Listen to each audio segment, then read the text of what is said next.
Mga classmate, good morning.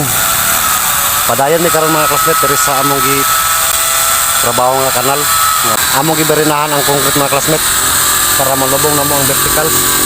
Kaya ako pa nang pailan og hollow blocks nga number 6. Dayon ipatong na yun ang beam. Kay habog kayo mga classmate. Nasa sa 80 cm ay nakahabog. Nakapail na ko sa HB mga classmate. Paingon dito. Kini makita na to nga gap sa hollow blocks mga classmate. Mo na siya silbing pusti. Kaya ang solid sa beam mga classmate, nakapatong pa sa diri sa solid diri sa daan na solid. At tulon ni kagap mga classmate, payon dito. Nga silbing haligi niya. Ang sunod akong buhaton mga classmate, magbuhat na po ko ring sa iyang beam. Makita na to ni mga dawil mga classmate. Mo na expansion bolt nga akong gibutang sa una mga classmate. Diyan ako ipagunit ang mga kabilya sa iyang pusti. Ako lang i-welding. Akong sukdon mga classmate kung usa ka dako sa ring.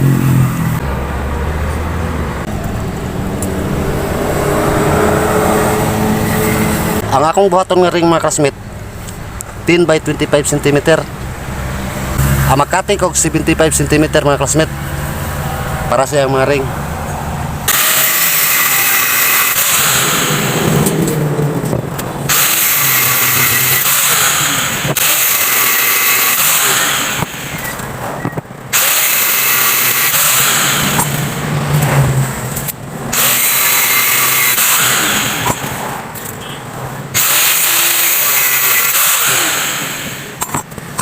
Amo na akong bindinganan mga classmate.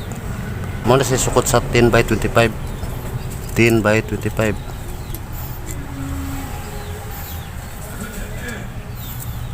Kompleto na rin mga sukot na mga classmate. Nani siya mga sukot. Depende sa kadakon sa ring. Ang magbinding na ko mga classmate. Og sakto ba akong 75 cm nga putol sa 10 by 25.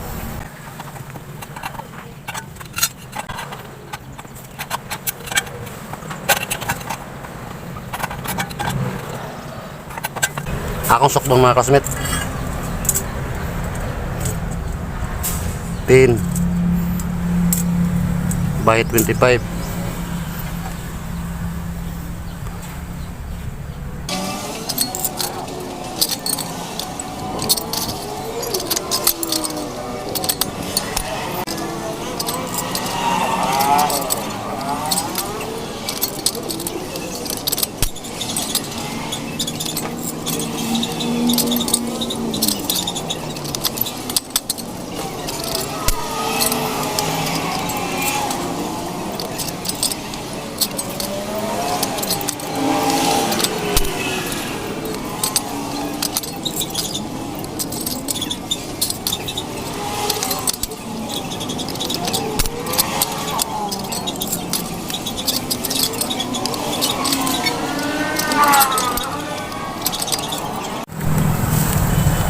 Magsugod ako simbol sa mga ring mga classmate diri sa iyang beam.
Nahuman ako nga simbol ang mga kabilyada sa beam mga classmate. Ako na pong sunod itaw na ni mga classmate. Kato na po diyang mating sa iyang slab. At twist slab ni mga classmate. Ang akong ilatag na karon mga classmate 16mm o 12mm. Pero ako ito akong video mga classmate. Kung sa sunod ako nga mga video. Salamat, thank you.